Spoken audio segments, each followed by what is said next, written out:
Uy, meron bagong package from Honor. And this is the Honor Pad X9A. Kita niyo guys, so makapalang ka ng package. So it means there's something else inside. So unbox na natin. Papakita ko sa inyo what's the things inside. So we have the pad mismo, Honor Pad X9A. And we have another one which is yung kanyang Bluetooth na keyboard cover. So tara, buksan natin.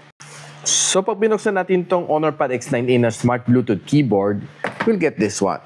So hindi siya magnetic type, clip type siya. And the keys are okay naman siya, I would say na quite nice. Okay naman ang ganyang typing experience na try ko.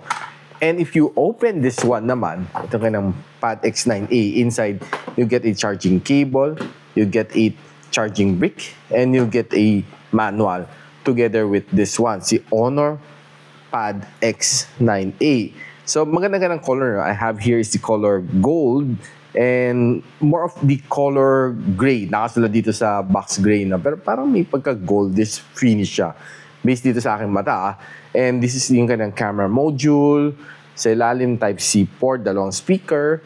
On the other side, you have yung kanyang power button and volume rocker. Sa taas is 2 more speakers. And it's so easy to mount here.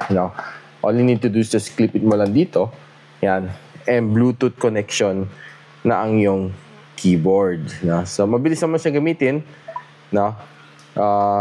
So, this is how it looks like. Perfect na perfect to. If you're browsing, like mag-surf ka ng net, sa Chrome.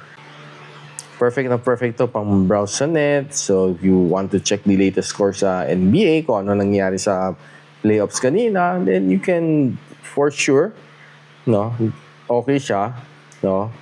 Alam natin, natalo ang Golden State Warriors sa T-Wolves. So, you can also watch your favorite mga MTV dito, mga music video, and dance to the beat of the music dahil malakas ang kanyang speaker. Now, one thing na gusto ko dito sa kanya is malaki ka ng battery, 8,300 mAh, and it supports up to 45 watts na fast charging. Then, yung nga lang, this one is just powered by the Snapdragon 685, but it gets the job done. Perfect siya for mga young professional, mga student, looking for a budget na tablet. This one, okay na to. Pasok na pasok to for sure sa inyong budget.